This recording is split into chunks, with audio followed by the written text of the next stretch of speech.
Alright guys, we're live. Page 2, Don't Know Diaries podcast. Couple updates. I'm gonna be putting this up on this app or website called Castbox. I'll be uploading them there so you guys can listen to these there.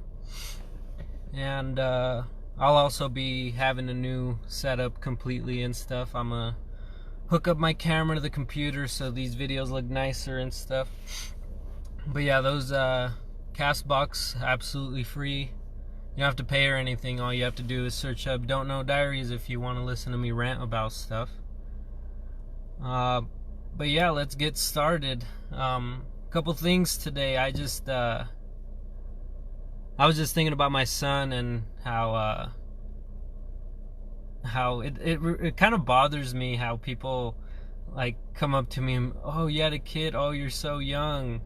Like, I know, but I mean, it doesn't really bother me that much. It bothers me when they keep insisting that I'm too young, you know? Like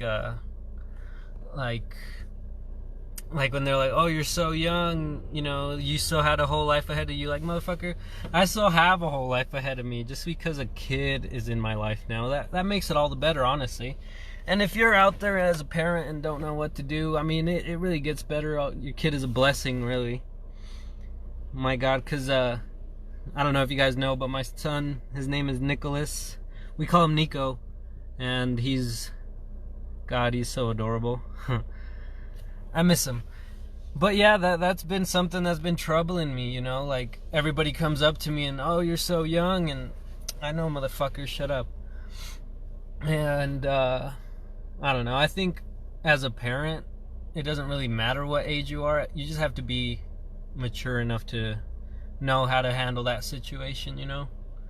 And I mean, don't get me wrong, there's been times where I'm like, damn, this is gonna be so difficult, but as long as that little guy's there, I don't think anything is impossible. And you know, there's just a lot of things that are going through my mind right now as to what to talk about, but as you guys know, I've been into wrestling. I'm still into it. And I saw this article earlier where I guess transgender people are trying to like wrestle the other. So if I'm a guy and switch to a girl, I want to go wrestle with the girls, which I think that's freaking stupid. Like, come on. You're going to have a huge advantage. Like, I can't go up against like I don't know, Michael Jordan or something. I'm too small. I suck. That's like completely unfair, and I think that it's pretty stupid. And like, I get that you're trying to be yourself because you don't think you live in like you're like living in the wrong body or whatever, but don't put that on sports. There's a reason we have like gender separation, you know? And I saw that, and I guess this I think it's a guy who switched to a girl. He started wrestling for the girls, and he's like completely dominating, or she is completely dominating. And I think it's hilarious because why wouldn't you be dominating if you are a boy wrestling girls? Like, yeah, there's tough ass girls out there, but still there's tough ass men out there. And no matter what, you're always going to have the guy who's physically stronger than a woman. That's like how it is biologically, you know? That men are physically stronger than women. And I think that women are mentally stronger than men. But it doesn't matter. Anyways, I saw that and it just came up to mind, and I think it's hilarious. And I saw that not only in wrestling, they're trying to do that for like boxing and stuff. Like, I don't know. I wouldn't feel right hitting myself a woman, especially if I know I'm a killer in like boxing or UFC or whatever. That's pretty funny, in my opinion. And so I've been keeping up with that. And another article I saw that kind of messed me up was that in the war, you know how the U.S. has been bombing Iran and all those Middle Eastern states and stuff like that. It's I guess that all the women who have have a child now, they when they have the kid, their kid is born with like so many deformities.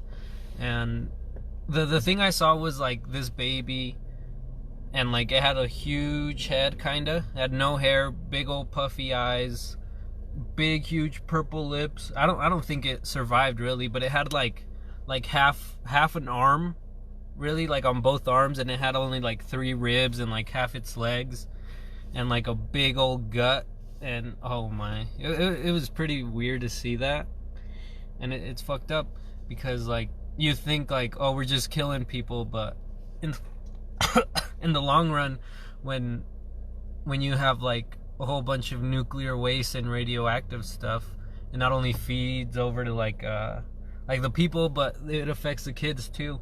And like you also saw that with the bombs that we dropped on Japan, and you know, the Hiroshima stuff, that really messed people up too. Now they have like extra limbs growing out and stuff. I just saw that article the other day, and it kind of, I don't know, it kind of messed with my mind a little bit, knowing that there's kids out there who won't survive because of the freaking shit we've been doing. And I mean, supposedly now we're supposed to be like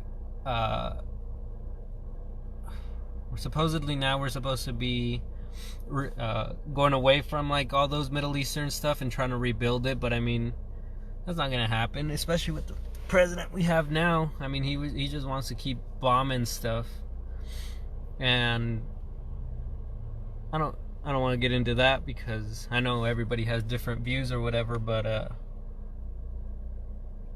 I don't know. I've been seeing a lot of things with babies, and God, like, I saw this conspiracy where I guess I don't know. I'll just tell you guys to see what you guys think, if you believe it or not.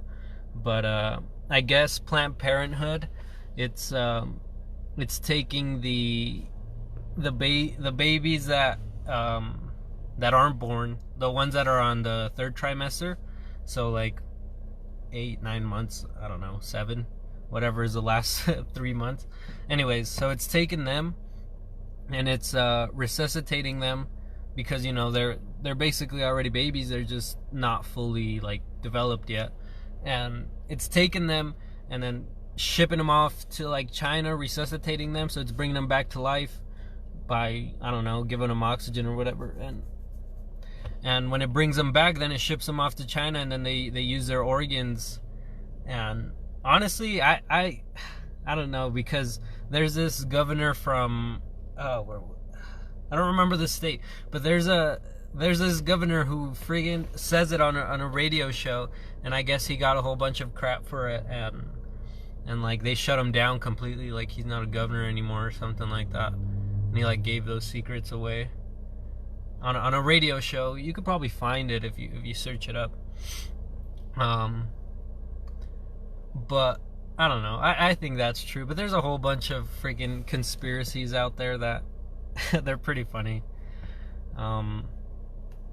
Like I don't know, like about aliens like coming down and like probing us. Like imagine if you were an alien, right? I don't know. I'm pretty sure you would want to come down and like fuck with humans, you know? You just come down, hey, let's take a look at the monkeys, yeah? You know, you're all drunk at a frat party, fucking alien. You know, hey dude, come on. Let's go fuck around with the monkeys.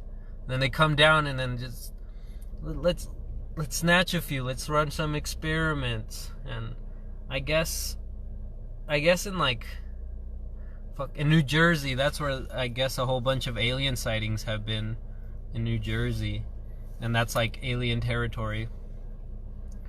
But I mean, I do believe in aliens, simply because like there's no way, like, out of all the freaking like galaxies and stuff, all the freaking universes, I believe there's like different human colonies and stuff. And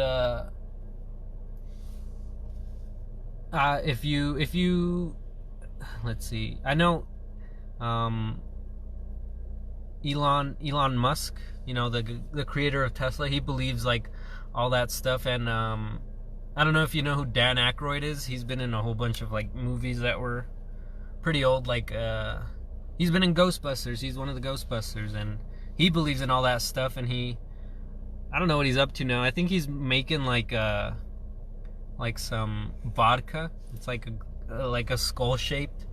Oh my, it's crazy to see how like celebrities, when they start to like slowly, I wouldn't say lose their career, but slowly shift to something else, they like start revealing who they really are.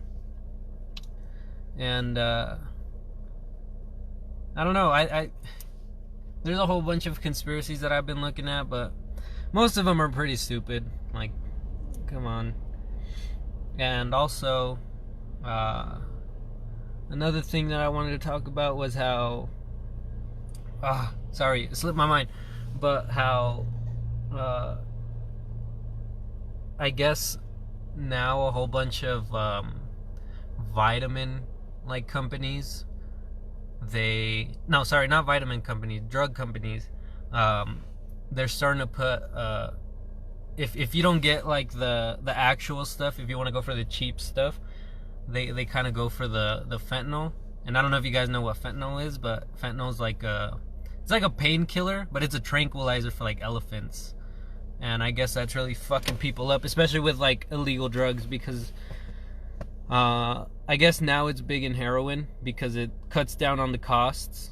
And like, instead of making pure heroin, you just cut it down with a little bit of fentanyl. And I guess heroin is like a dark brown color, maybe like what I'm wearing right now. But I guess if it's like a lighter brown, then that means it was cut with fentanyl. And people who are like addicted to heroin, they'll just be like, well, fuck it, it's heroin. But I also heard this story of this heroin abuser. His name is Artie Lang. I don't know if you guys know him. He has like, in his life, I guess he's been like really addicted to heroin and coke. And one day he was at this like party, and he was like fucked up with this girl, and they had a like an ounce of cocaine or whatever, and they were cutting down the cocaine. The girl was cutting the cocaine on the table, and then Artie left. And then after he left, the girl was cutting it, you know, like the dicing it with a salt shaker made out of glass. And I guess when she was doing it, she like did it too hard, and it broke. And after it broke, Artie came back, and I guess the girl tried to take out the glass pieces like as much as she could. But when she took them out, I guess there was still glass in there. And he didn't care. He's like, fuck it, and he didn't see any glass, so he just decided to cut it even more, and then just, you know, take a hit. And how he describes it, it's like one of those lawnmowers that won't start, you know, so when he snorted it, that's what it sounded like. And I guess his nose just started bleeding everywhere. And after that, he was like so fucked up on cocaine that one day after one of his shows, he's a comedian actually, he's pretty funny. But after one of those shows, he just some random guy in the parking lot was like, "Hey, Artie," and then he turned around, socked him right in the nose. And if you search him up, Artie Lang, it's ARTIE LANGE, Artie Lang. His nose is like flat now, like how it's pointy here, it's flat, like, and then they also asked him like, how come you don't get it fixed? And he's like, well, it's not that I don't want to get it fixed, but it just kind of proves and shows me of like how fucked up I was on heroin and how much I didn't care. So it's kind of like a reminder of how I shouldn't go back. He's like in recovery now. He's a pretty cool dude. I've been getting into a lot of these comedians, and most of these comedians are like, they come from a very sad and like fucked up background, and most of them have been like addicted to coke. And one of my favorite comedians, his name is Joey Diaz. I don't know if you guys know him. They call him Coco. Oh man, he's so funny. He used to be addicted to cocaine, and I guess like he got so addicted to cocaine that he would just start like jumping around and he fucked up his back because he was so high on cocaine all the time that it would start giving him jitters. And on one of the interviews he has, he talks about how he used to not really have a job like all his life, but how like 80% of his income would go to cocaine basically.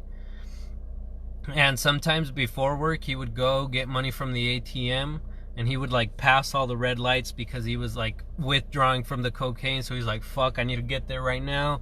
I don't give a fuck. I'm passing all these red lights. And then he was just zooming through the fucking freeways and shit. And he would go to the ATM, pull out like a 40, I think he said 20, go buy the cocaine and leave it at his house, and then go to work. He said he felt so calm, like knowing that just the cocaine was like there at his house waiting for him when he got out of work.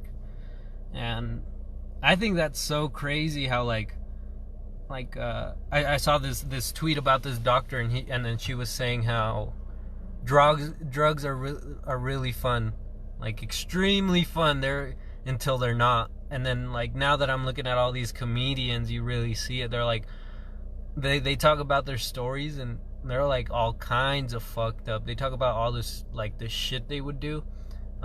Especially I've been looking at Steve-O's life. You know Steve-O from Jackass. My God, he lived a crazy ass life. There's a YouTube video on all the drugs he's done, and I guess one of his favorite drugs was nitrous oxide. And if you guys don't know what that is, it's like laughing gas, you know, the thing that they put on the dentist, and you go to sleep, makes you all numb and dizzy, you know. But I guess he would like I don't know how big the cartridges are, but he said he went through like 600 cartridges in a day. And I mean, no matter how small that fucking cartridge of nitrous oxide it might be, it's still 600 of those motherfuckers. So I guess he would like just huff them in, and he would make sure, like, he had this whole system on how he would make sure that all the oxygen, well, not even oxygen, all the air he was taking in was just nitrous oxide. So by the time he was holding that in the whole time, and then over here working on opening the next cartridge, and I guess that really fucked him up. And it was Johnny Knoxville who, like, I get he what's his name, Steve-O, talks about how at one point, like right when he was like at his peak, like he would like go on a binge of cocaine. So he'd go like 2-3 days without sleeping, just pure cocaine, and while huffing gas, the nitrous oxide all day. And he said he was like seeing shit, and how like he felt like the roof was like falling and like rising up. And he also talks about how like he saw like so much heavy shit that he believes it was like angels and demons talking to him, because he describes them as like, some of them would be like, oh, you're a piece of shit, you ain't gonna do shit, you're gonna go die. And then some of them would be like, come on, Steve-O, like, what are you doing? You gotta get out of here. And anyways, after that, he, in his apartment complex, I guess he owned four apartments. He was leasing 4 apartments, and he used one as a fucking skate park. And then the other one was just like one of his friends lived there, and then the other one was just like a drug house, friggin' trap house or whatever.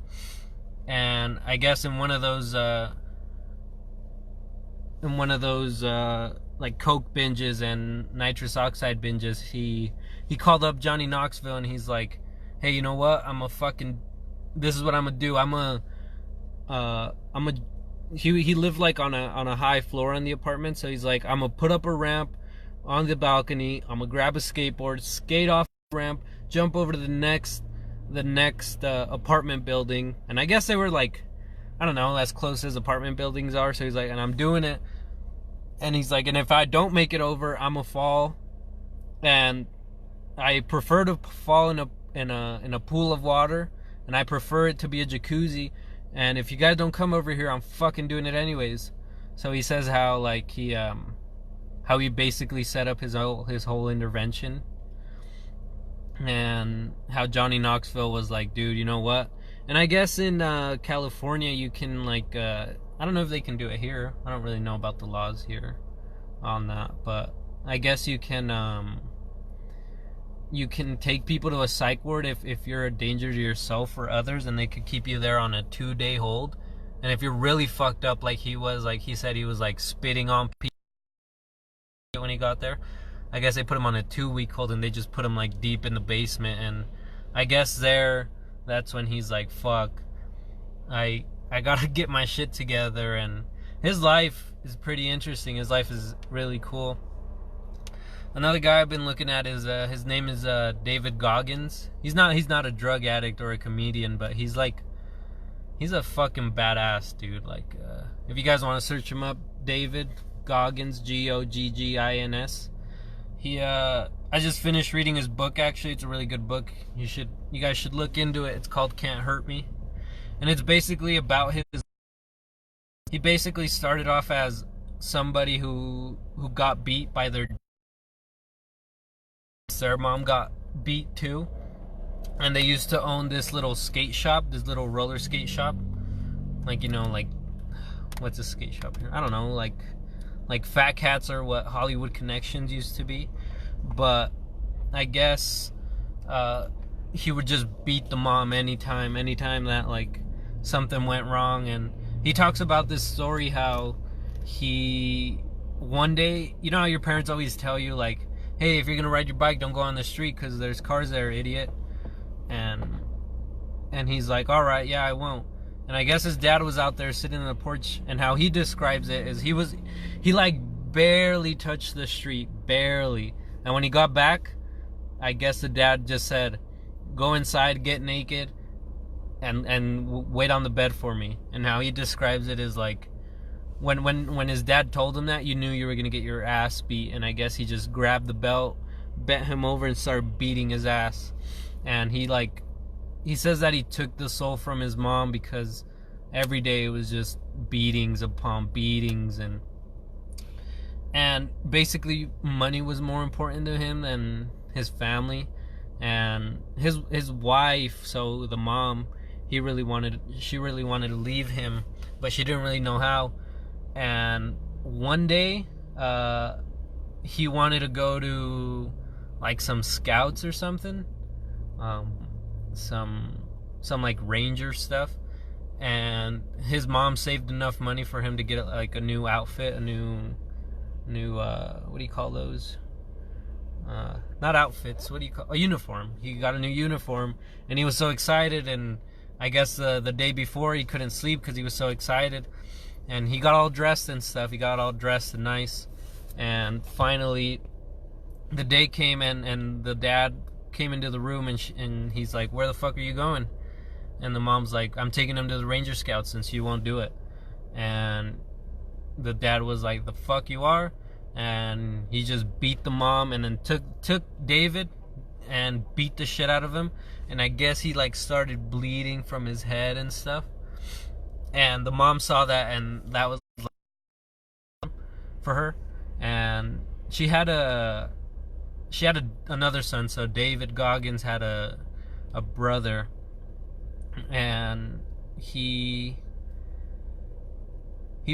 mom basically like told the aunts, he's like, so her sisters and brothers, like, hey, if I don't leave here, I'm gonna kill this motherfucker. Like, this is it. I'm done with him.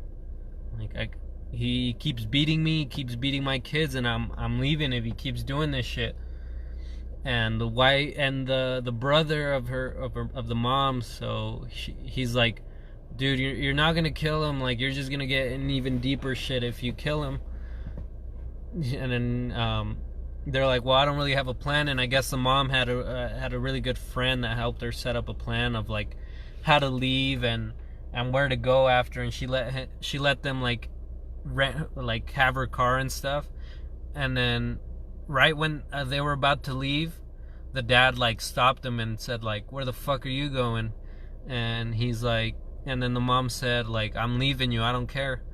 And then the dad told her, like, you ain't shit, you ain't nothing without me, you can't leave, you're never gonna be shit. And she's like, I don't care, as long as I'm away from you, that's a complete win. And they basically got away. I won't get into it, you should read the book, it's really interesting. And basically why he's a badass is he became, I guess he was just like working like average jobs, you know, and eventually he became a Navy SEAL, and he was 300 pounds almost.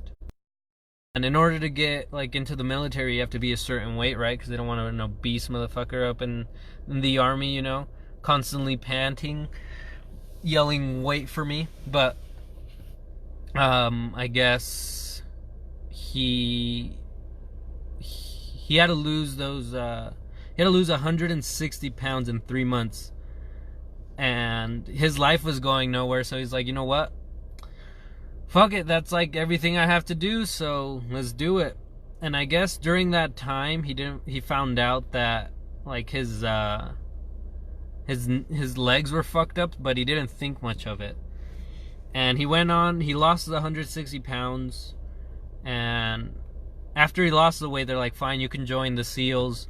And as you know, the SEALs have to go with Hell Week, and like you only get like 3 hours of sleep at most, and it's not like a full like 3 hours. It's like 10 minutes here, like 3 minutes over there, and basically you go through this week of just exercise, like mental pushing. I guess they have to like hold a log while in like freezing cold waters and stuff, and he had to do that. And he saw how like 100 and like, I don't know, let's say 170 people joined, and only like 30 stayed after that Hell Week. And I guess after that Hell Week, he's like, fuck, I can't take my legs, they hurt so bad. And he didn't think much of it, because if you're in the army and you get hurt, they don't really want you back, because, you know, they don't really want somebody injured out in the field and then just that injury stopping them. And anyways, he goes on to say how like after his injury, sorry, not after his injury, after that Hell Week, he became a Navy SEAL and all this stuff.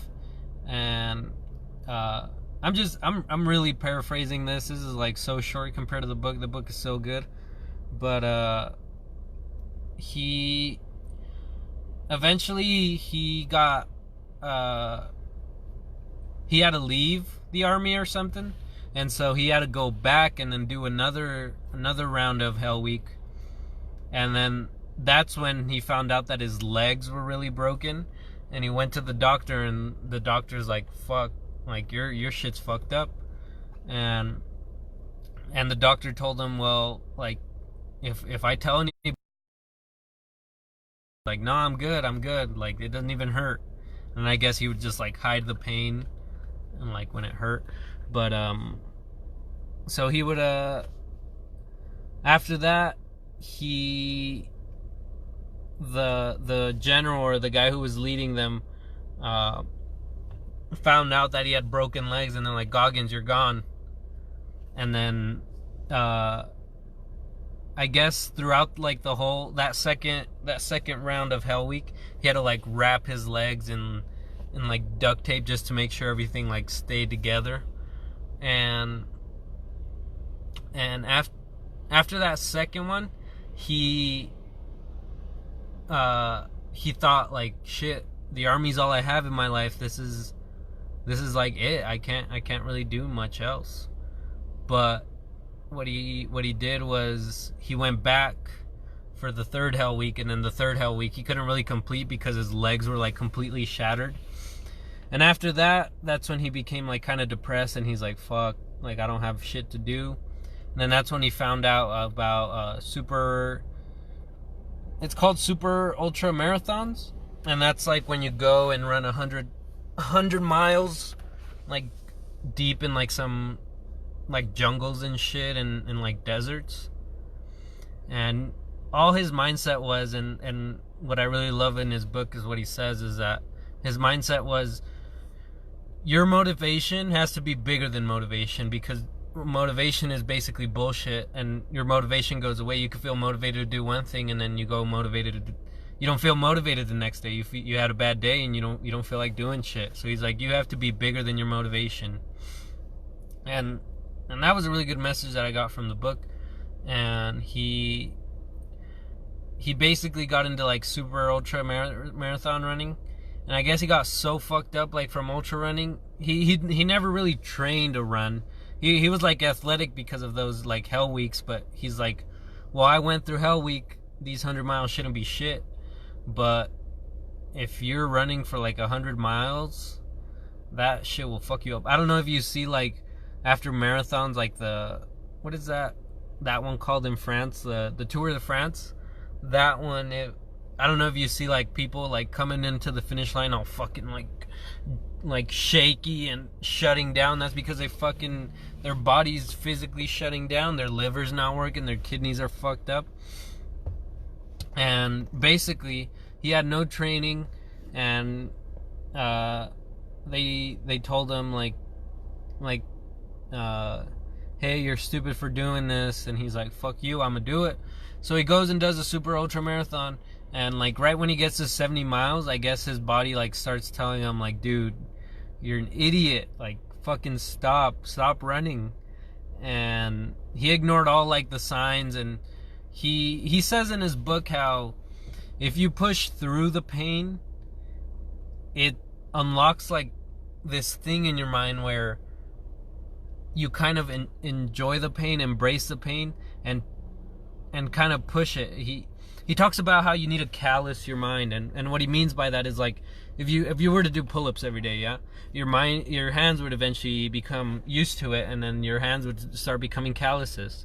And then just how your hands are like muscles and skin, so is your brain. And he talks about how you need to be, how every challenge in life, instead of being like, oh, woe is me, and how like my life ain't shit, I'm depressed, all me, you should look at that challenge, embrace it, and push through it. That way you can callous your mind for different obstacles in your life.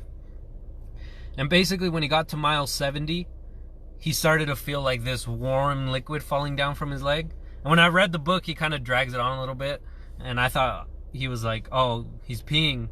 But I guess he like looked down and he saw red, and he's like, fuck, I'm peeing blood. And he looked, and he was peeing blood, and he started shitting himself. And he took a break for a while, and then there was like a lady helping him, not through the whole thing. She just like, she would go, and then he would catch up, and then he would go, and she would catch up, kind of like that.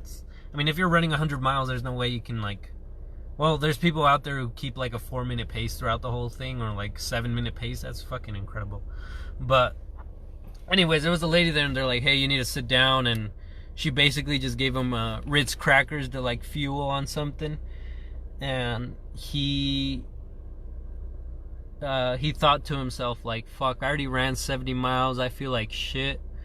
I don't want to do this no more. And he basically was saying like, everything told him to stop. He was dealing with his broken legs too, so like everything he had like every reason to stop. He was like done, but he told himself, nope, I'm not quitting. I'm gonna do this shit because I told myself I was gonna do this, and I'm gonna do it. I'm gonna finish it. So after those 70 miles, he came and he does the 100, and oh man, he goes on to do so many like back to back. So he does 8 super ultra marathons every weekend. So imagine running 100 miles every fucking weekend for 8 weeks. My God. Especially because, I mean, ultimately through those runnings and stuff, he got like he got fit, and he started using he started doing his legs started getting used to it. And later on in his life, like towards the end of the book, he talks about how he goes to the doctor, and he finally gets checked and all this stuff, and it turns out he has a hole in his heart. And with that hole in his heart, he thought to himself, like, fuck, I've been running on like 50% my whole life, and I've gave everything I've had, and I've become this badass motherfucker who doesn't take shit from nobody, and just does whatever he has to do because he told himself that's how he was gonna do it.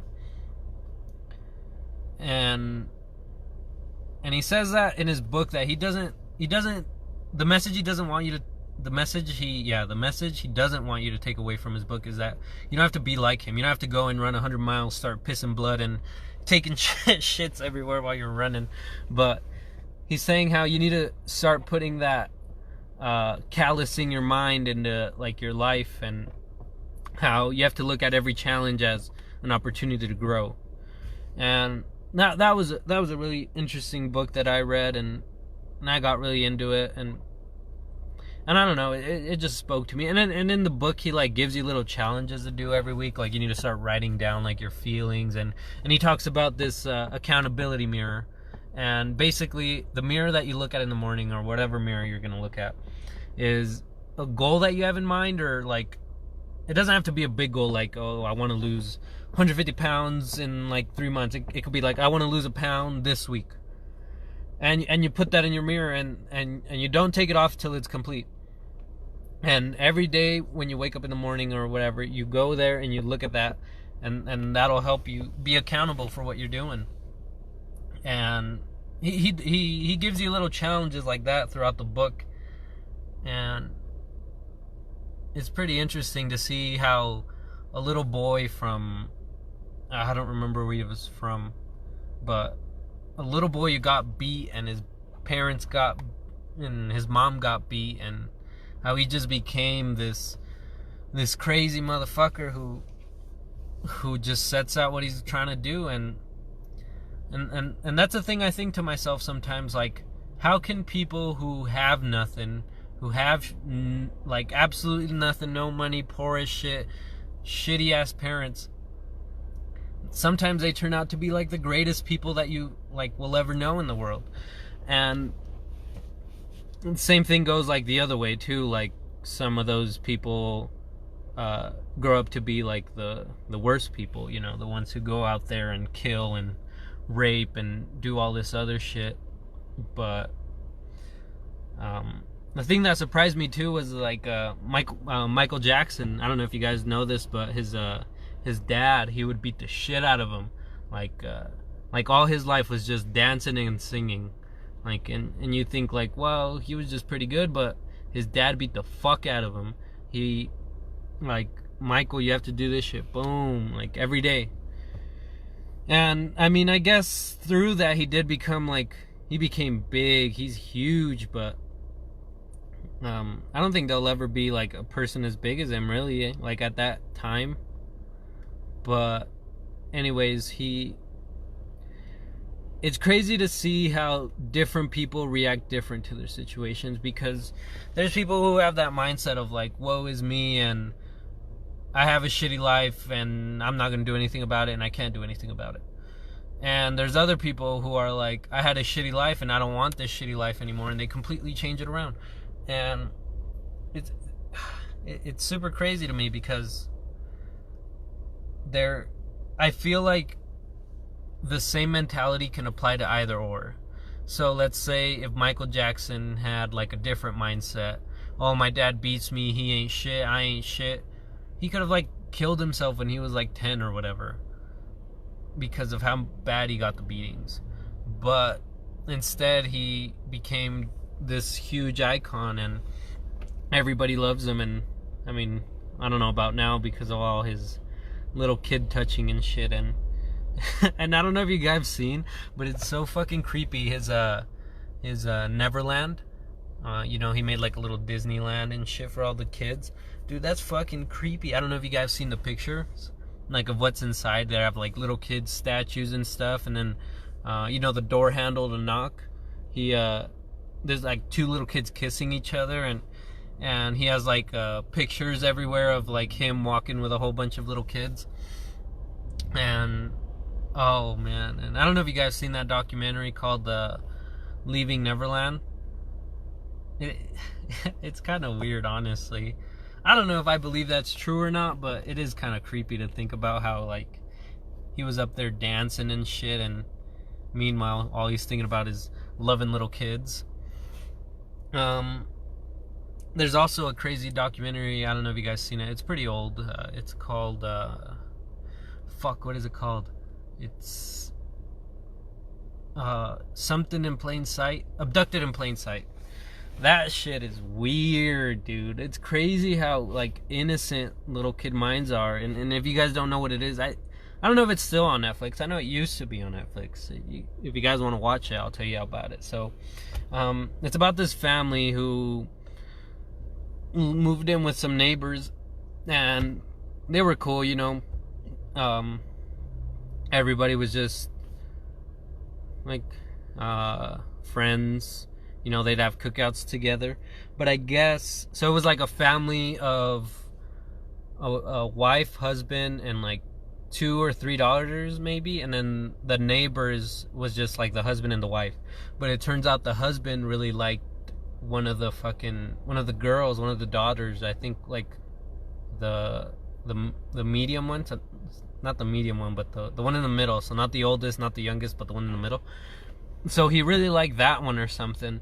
And since they were all cool, which I don't fucking get, the parents were like, the guy would be like, oh, can I go put her to bed and like lay with her? And they'd be like, yeah, I don't care, go. Like, what the fuck? Who does that shit? But I guess one day the neighbor was supposed to take her horseback riding, and that's pretty creepy too. Like who goes horseback riding, especially with your neighbor? But so he goes horseback riding, and they just never come back, the girl and her. And then in the truck, so in the RV, the girl says that he drugged her basically, and when they woke up, he had like a voice filter, you know, he basically pretended that he was an alien, and he told her like, hey, we were sent down here, you guys. He pretended he was an alien and told the little girl, hey, you were sent here by us to basically have this guy's kids, and like you guys are gonna save the world and all this shit. And he basically brainwashed her, and like he like had like fake blood on him after she woke up from the drugs or whatever. And then the little girl was like, whoa, did you hear that? And then the guy played dumb. He's like, what? And meanwhile, she's all brainwashed of how she has to fuck this older dude to like save the world. And at first the fucking parents didn't want to do shit because both of them had sexual relationships with the dude. I guess the dad and him were like in a car, and the guy's like, hey, my wife hasn't been, you know, giving me release, can you help me? He's like, it's just little kid stuff. So I guess the dad fucking jacked him off, and the mom had sex with him. And honestly, they say he's attractive, like he's hot. He's not really that hot. I mean, he's pretty ugly, but I mean, any fucking child molester, rapist is ugly. Fucking hate them. But so basically he goes on to brainwash her. The parents don't want to say shit because they're embarrassed that the news is going to come out of how they had sex with this guy and didn't say anything. But the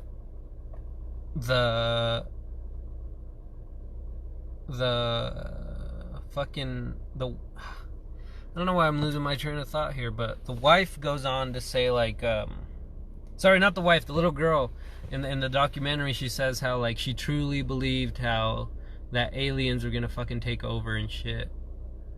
Well, not take over, but they were sent there, and then that her mission was to have sex with a dude. And what I was saying is that it's crazy to see how like a little kid mind so innocent can just be shaped like that. And it's horrible to see these freaking child molesters, man. Like, I don't know how you look at a kid and be like, oh yeah, they're hot. Like a 3-year-old with like ice cream all over their fucking face, and they're all sticky. Oh, I don't know. That's so crazy and like nasty to me. Like, and also, I don't know if you guys know this, but I guess just as like people identify as transgender, molesters and pedophiles want to identify kind of like that. Like, oh,